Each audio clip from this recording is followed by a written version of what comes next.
Yo, my name's Daryl, aka Daza, aka Spark. Um,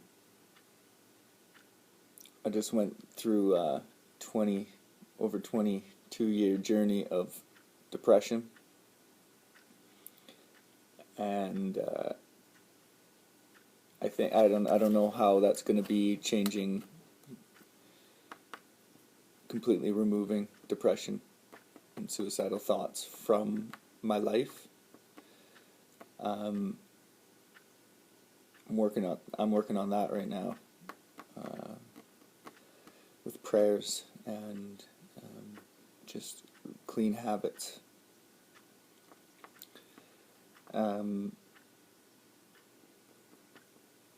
Yeah, and gaining support, meaning accepting support, accepting love, getting counseling for the first time in my life, and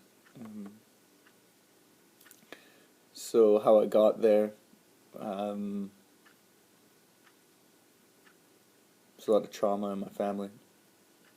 I didn't know that, and when I was about 14, I got punched and sort of beat up till I cried, and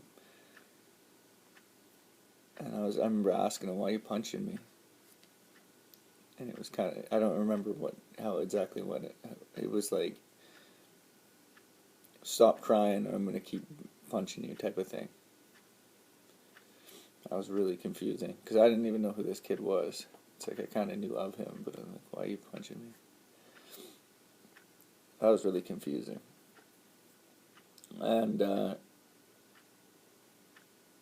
then that just happened every day, sort of from then on. And we always had this idea inside, around with me and my brother. It's actually from now studying a lot about things. It's actually a gang mentality. Is essentially, or anything illegal, you don't tell, you don't rat. So I wouldn't tell on anyone. I would just grin and bear it, or whatever, man up. I don't know where I got that idea. I don't know why I did that. So it probably made me an easy target, I guess. I have no idea. And then they started, stealing my things, beating me up. I had bruises all over my arms. You'd just get punched every day and stuff stolen. And I wasn't the only one. It was the town I was from was like that. Everyone punched each other. There was a lot of boys. It's like it was a small town, but there was 2-to-1 boys to girls. So there was around, over 60 boys, and there was only 30 girls, or something like that, 35 girls. So it was just a lot of boys, and then all the older kids would punch and stuff. And the next door neighbor town is the top sports town in all of British Columbia, and so it was a very competitive area. And it also had the largest zinc lead smelter in the world, is where I was born. And lead toxification makes people dumb and aggressive. So there's just a lot of aggression, competitiveness. It's kind of an intense combination. And then I was in a place where it was, the town I grew up in was just like really loggers, sort of like, where men are men and so are half the women. That was a song that someone made.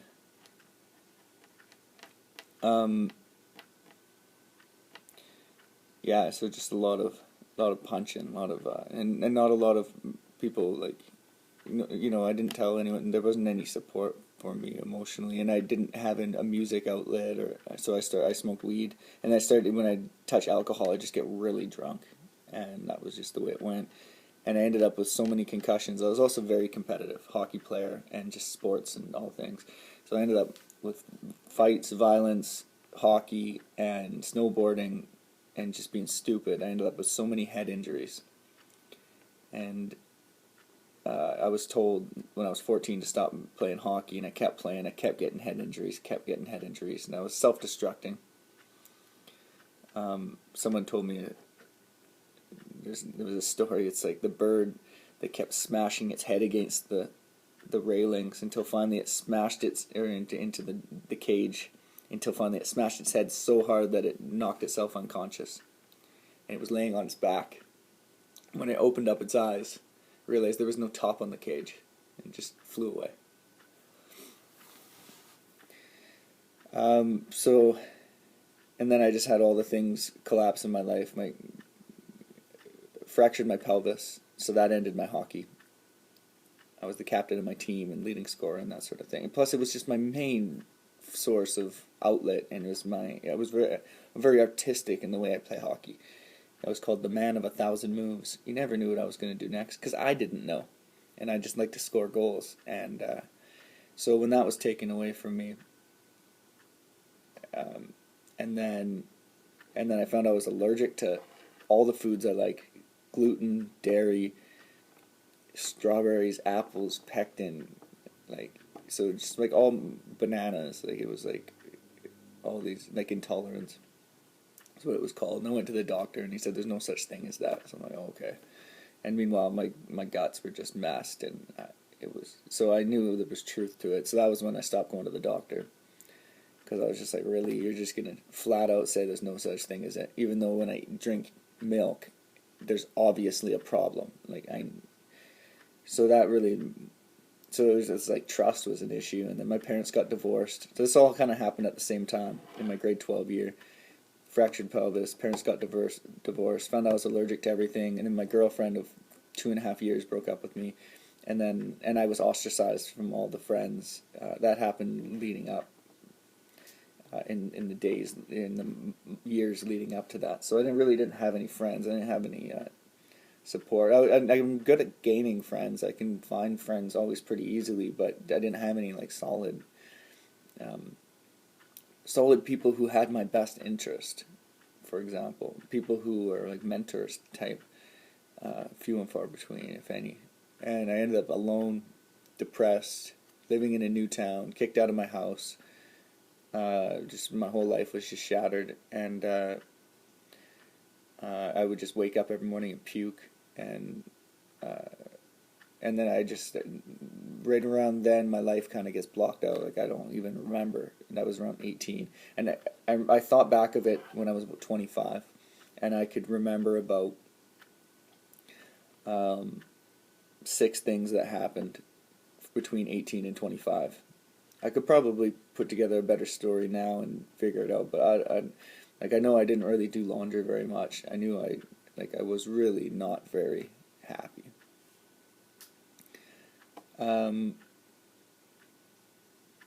Yeah. Getting dark. Yeah, so to pull myself out of all that was just incredible.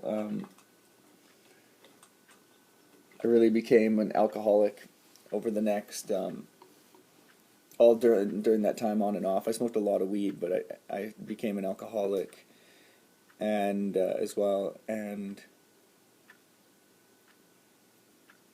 just the next years were just like crazy, and just all filled with traumas and tragedies, and then one of the things when I started, I 2016, when my good buddy died, so I took on his, and then 2017, so I December 3rd, I had a spiritual awakening, so I was a flash of light, and I can get more in depth on that another time, but I found a book, As a Man Thinketh, and I just in the week prior just be like, okay, I'm going to give up addictions, give up things, between 30 and 33 there, I overdosed over and over again, and I'm surprised I lived. Like, honestly, I was in the hospital one time, and yeah, like I just almost died over and over again. I was in the hospital one time, and I thought I was going to die, and the doctor told me, if you don't slow your heart down, you're going to die. And I closed my eyes, and I thought I was going to die. I had my phone in my hand. I was like, should I phone my mom? And then I closed my eyes and I felt a hand on my chest, and I opened my eyes and there was no one there.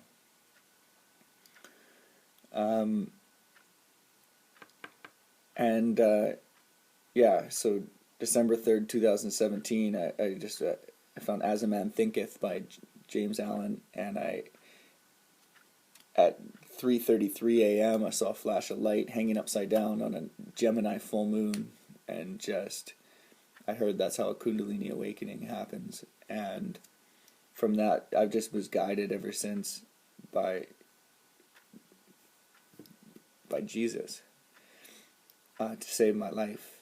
And I changed everything, my habits, my life, and all the things I did. Like, I fasted, I meditation. I wake up at 3:13 a.m. and I would clap my hands really loud and jump out of bed, no matter how much sleep I had. Even if I would go to bed, because I was a night owl for years and years and years. So even if I went to bed at 1 o'clock in the morning, I would still wake up 3:13, and I would be crying. I'd be like, "Oh, I don't want to do this," but I knew I had to, because I knew that it was that or no more life. It was just. And I couldn't really tell anyone, because my family was so traumatized or whatever, and I just, people didn't understand, and I was just so alone with it. And I just would do Kundalini yoga. I would do prayers. I didn't really know what a prayer was. I didn't really realize it was Jesus yet. He came on December 3rd, 2018. The same day when I was walking in the forest, and I saw him. And then I started to go, okay, what's going on? And then I went to the church, and then I told a bunch of people what was happening, and they just said, something wrong with you, you're possessed by something. And I'm like, what? It's like, I thought this is where you go. I thought this is where I go for help, isn't it? And I had no money. I stopped work. I had a line of credit. I had perfect credit, because I was just I'm meticulous with things, and I was gonna kill myself. That's what I felt. But I just had this $10,000 line of credit, so I had no excuse. I said, I gotta use that money. It's like, yeah, at the end of this, I might be in debt, but to say, well, there's no one here to help, I have nothing. I was like, well, there's $10,000 sitting there. Yeah, I'll owe it, and I'll have to figure that out. But if the other option is killing myself, then it's kind of a no-brainer, right? It's just money. It's just debt. Better than killing myself, then there's nothing. And it's just really this feeling of really, I'm not even worth $10,000.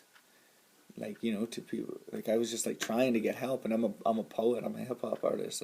Just trying. I was trying, and people would come around and taking advantage of me, and just this world is cutthroat. It's crazy. Really, you would take advantage of someone who's down and out? It's crazy. It doesn't make any sense. But then I would always turn back to the Holy Spirit, and I didn't know that's what it was.